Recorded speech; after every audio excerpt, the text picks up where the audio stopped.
What's up guys, welcome back for another YgoPro duel video. A couple of days ago, Konami revealed one, at least the boss monster actually, of, you know, the fairy structure deck coming out in the OCG. It's a decent boss monster. It has obviously a very good effect, but I don't think you need to main deck more than one, in all honesty, right? It's an okay card, it's level 9 if I'm not mistaken, and when it's in like your hand or your graveyard, as soon as you activate a counter trap or you like negate a monster spell or trap effect, you can special summon this big ass threat to your side of the field by the small cost of banishing two fairy monsters, either from your side of the field, hand or graveyard. So that's why I'm playing like the field spell build to get your Herald very fast in the graveyard, and you know, those are very easy targets to get banished for Parshath. Again, Parshath also deals battle damage, or at least can pierce, so attacks over defense, and as soon as your Parshath deals battle damage, you can search any counter trap from your deck and add it to your hand. Of course, very nice effect, but again, I don't think you need to run more than one, but then it's not really consistent, so it's nice to have. Maybe it's like a win more card, but let's see a few example tools.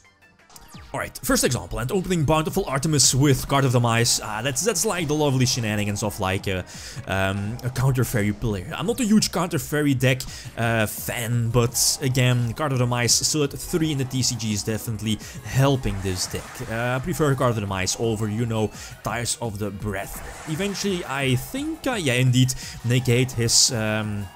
at least, yeah, I believe double negate 2 spells, and believe also negate the special summon of his Ice Bell, I believe the name is, and still keep Bountiful Artemis on the field. And it's all going well, right? If you have Bountiful, that's all fine and dandy. You always drawing a card. That's how this deck gains its advantage.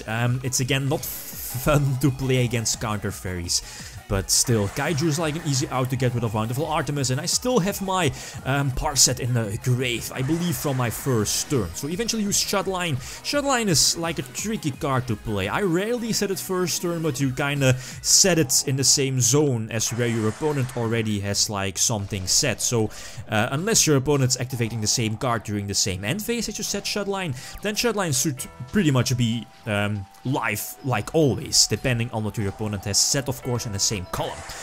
Parshath again deals damage, so eventually I think I searched one of my counter traps, yeah, and eventually win a duel. So here in this scenario, it wasn't really like the key card to victory, right? I lose my Bountiful this time to a Kaiju again, very easy to get rid of Bountiful Artemis. My opening hand wasn't too great. Again, here the Shutline, there is no reason to set the Shutline. If your opponent is knowing that you're playing Shutline, he will just play around it, so keep it in hand. My opening hand was already not too great. He goes for the first turn Crystalling. I don't have a lot of outs to this, so set a Shutline, and very important, of course, set the Shutline in one of those right zones to, you know, make sure that I can negate at least one of those back rows.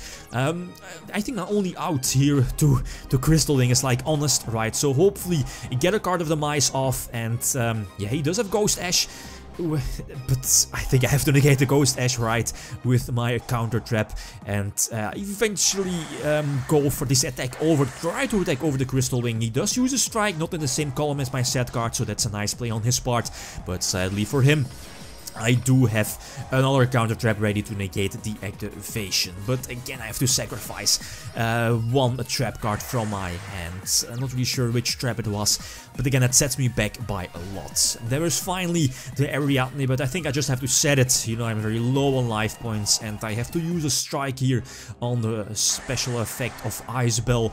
Yeah, the monster effect was negated, so I can possibly use the effect of Parshath, finally get it on board, and there is, yeah, finally the Shutline paying off, negating the strike, have like a big beat stick on my side of the field, and now, yeah, I kinda have a nice comeback, deal damage, and now it should be like almost game over. Then again, run into strike, but he loses a strong monster, and I still have strike, and an honest in the end. This can't go wrong, right? He does stop deck into a Cyclone, which is useless, and now I'm just going to attack for a game. Last example. Still playing the Mirror Forces.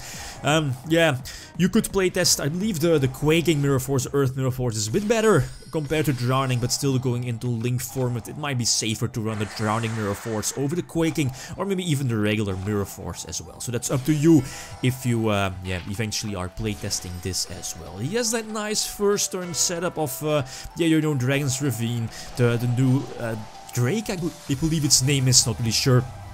But it's just like a first turn combo that leads to Ancient Fairy Dragon and your ABC Dragon Buster. And that's a problem since he banishes my Ariadne, so Luster Pendulum won't trigger. I think my only out here is to hopefully he's like blind and stupid and will attack with all his monsters into like a Mirror Force, be very ignorant, and yeah, those people still exist.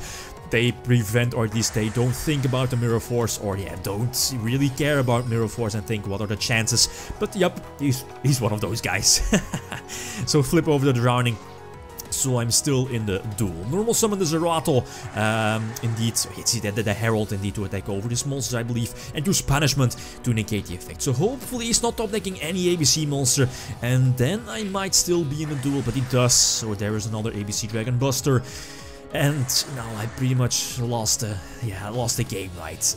Okay, I draw into Parshath, which is not good right now. Although use the counter trap to negate the ABC Dragon Buster effect, and at this point on, eventually have my Parshath on the field, try to trigger it, but he has a strike. No, so the strike will prevent the Parshath from coming out, and now this, yeah, I kinda lost. If he draws, yeah, I'm going to lose if he draws another level 4, right? So there's Gear Gigant, and he's just going to attack over the Bountiful, and yeah, now I'm not really sure. Draw Shudline from all cards. So set the Shudline here in the same column as Gear Gigant, but he reveals a Twin Twister, and that's GG, well played. So Counter Fairies, okay, more support is going to be revealed soon, but this new boss monster is definitely a nice addition to the deck, maybe just a one-off. Yeah, just a one-off seems just fine. Okay, guys, feel free to leave suggestions. The extra deck is not too important, that's why yeah, the Moki and the Sark are in here. But again, feel free to leave suggestions. Thanks for watching, and feel free to leave a comment or a like if you enjoyed the video. Lithium signing out. Peace.